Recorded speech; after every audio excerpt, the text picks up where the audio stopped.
Yeah, it's the perfect storm of stupidity because the church not only turned its back on the Olivet Discourse, it has no clue about the book of Revelation. It has no idea that seals 1 through 6 are the history of the church age, the times of the Gentiles, from beginning to end. That's why at the sixth seal, you see the Gentile nations standing in heaven.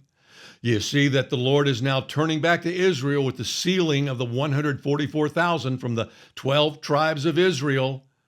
It's changed. Something big has happened. And guess what we learned over the last 2.5 years? At that time, what triggers the sixth seal will be war in heaven. That's why you see stars falling to earth like winter fruit from a fig tree. It's worthless. It's incoming demonic angels. It's a stupendous moment. And then we went to the Olivet Discourse and we learned, well, look at that. It shows up there as well. For the powers of the heavens will be shaken. That's war in heaven right before he shows up. That's how important it is and how big of an event it is. But listen, I have so many foolish virgins who come through here, know-it-alls. They've listened to the church's eschatology and think they know it all, and they know nothing. So here's a little foolish virgin quiz for you. What do the 5 foolish virgins have in common with today's liberals? Well, neither group is really fond of oil, are they? Neither group prioritizes having a ready supply of oil. Yeah. As a matter of fact, if the liberals could turn that parable green, here's what that would look like. And the foolish said to the wise, "Give us some of your batteries, for our lamps are going out." But the wise answered, saying, "No, lest there should not be enough batteries for us and you. But go rather to Batteries Plus and buy for yourselves batteries."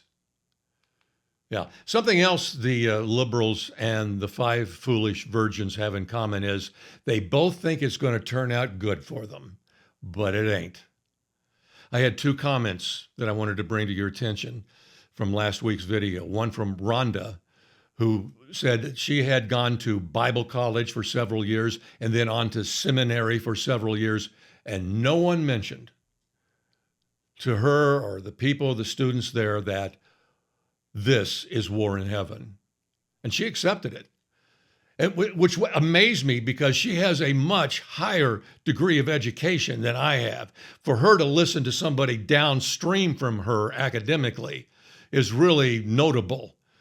And you better believe she took that information and she looked in her Bible and said, yeah, it's there. It's exactly there. Why wasn't I taught that?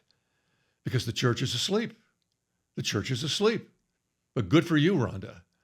And then I got another comment from an older gentleman like me who said, well, I don't know why I got to get ready for stuff and look for stuff. I have a relationship with Jesus Christ. In other words, what he was saying is, sir, I'm saved. I'm going in the rapture. Now that comes because of the teaching the church gives. Everything that needs to happen for the rapture to happen has happened.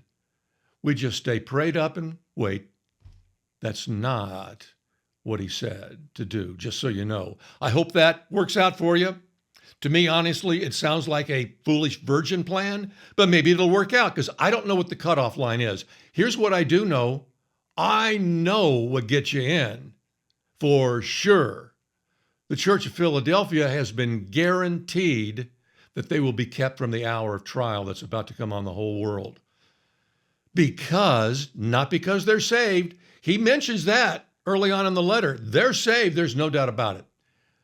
But later, after he announces to them, "Behold, I am coming soon," he tells them, "Because you have kept my command." This is why they're being kept from the hour of trial. Because you kept my command of under remaining. That's what the Greek word literally says. Translated, of remaining behind. That's the position of the church. He went ahead. He's coming back for us. In the meantime, he issued a command, and Philadelphia kept it. I believe that command is quite obvious because it deals with his coming. What I say to you, I say to all, watch. And that comes straight out of the Olivet Discourse. What I say to you, disciples in front of me, I say to all of my followers, watch. Watch what? What he just said about his coming. To the church of Sardis right before it, he says the opposite. You're not watching. And if you don't wake up, I'll come upon you as a thief and you won't know the hour of my coming. You can only know the hour of his coming in one version of the Olivet Discourse. I'm not even going to tell you what version it is, because if you're not ready to dive in and find it, why? Why? What's the sense? Okay, I'll tell you, it's Luke. Okay, it's Luke's version. Take it from there. Oh, you'll search all over. It's 21, chapter 21. Look for the verse. Oh, it's verse. Let me just read it to you. And there will be signs in sun and moon and stars, and on earth distress of nations and perplexity, because of the roaring of the sea and the waves. When have you been in a church or heard something on the radio or TV where the pastor talks about this, urging the people watching to get ready for this, to know what is going on when they see this begin to happen to our oceans and seas? Never. So the world is taking notice that something's going on with the oceans. These are manifestations from war in heaven. It's having an impact on our world and our cosmos. There'll be signs in the sun, the moon, and the stars, and on earth, distress of nations. They're not panicking yet, but they're concerned, and then they do panic. People fainting with fear and foreboding of what is coming on the world. Literally in the Greek, the ones coming on the world, because Satan and his angels are being cast down to earth, and it is terrifying. Why is this happening? For the powers of the heavens will be shaken. They won't tell you that's war in heaven, because they want you to think this is the second coming. It is not. It is an interim appearance by the Lord. He never touches down on earth, only in the air. That's why Paul said that's where we're going to meet him. Paul is agreeing with the Lord in the Olivet Discourse. And then they will see the Son of Man coming with power and great glory. And then he tells us what we are supposed to do, what he expects to see, because the world is panicking. We also see that at the sixth seal, where the great men, all the way down to the lowly men, hiding, begging rocks to fall on them and hide them from what is coming on the world. What he wants the church to be doing is, now when these things begin to take place, straighten up. Don't run off in a panic. Don't hide in rocks. Straighten up and raise your heads, because your redemption is drawing near. You are in the hour of his coming. He wants us to know that. And after he tells us these things, he says, look, don't let the world come between you and this teaching, what I just told you. The world is going to try to seduce you. Don't fall for it. And then parable after exhortation after parable, telling the church, look for these things. This is important to him. He says, if the master of the house had known when the thief was coming, he would have stayed awake and not have suffered loss. What he's saying to us is, I'm telling you ahead of time. First of all, that I'm coming, and you'll know what to look for. You're not like the master of the house who's clueless. You're clued in. Behave in that fashion. The church turned away from it. And they've become Sardis. They don't know what's going on. Don't fall for it. Don't fall for it. They turned away from the Revelation 12 sign that put us on the clock. They didn't want to see it. Didn't pay attention to it. Many people have walked away from it. Let me tell you, we've just entered the 7th year of the Revelation 12 sign that is pointing to war in heaven. This is important to him. This is like if you're married and you're the husband, and the wife comes to you and says, look, I've got a big event coming and it's important to me. Very important to me. It's in 3 weeks and I want you to do 2 things. And the husband goes, okay, sure. No, she says, don't shrug your shoulders and say, okay, sure. That's what you say when I ask you to pick up your underwear off the floor. This is far more important than that. I want you to do these things. Okay. And she tells him, simple to do, easy to do. 3 weeks pass. He forgets about it.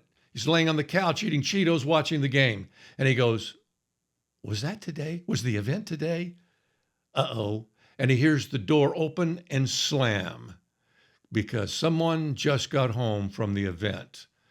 Yeah, they're married. Yeah, they got a relationship. Do you want to put her through that? Do you want to put yourself through that?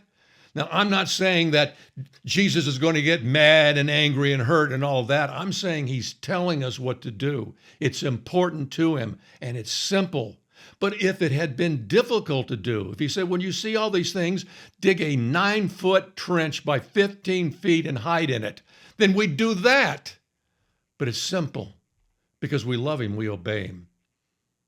In the last chapter of the book of Revelation, he turns back to the church and he says, I, Jesus, have sent my angel to testify of these things to the church. He's talking to the church again. He started off talking to the church. He ends talking to the church because he wants us ready. And he tells us 3 times, I am coming soon, or quickly, depending on the translation. That Greek word means soon and quickly, just the way we know it.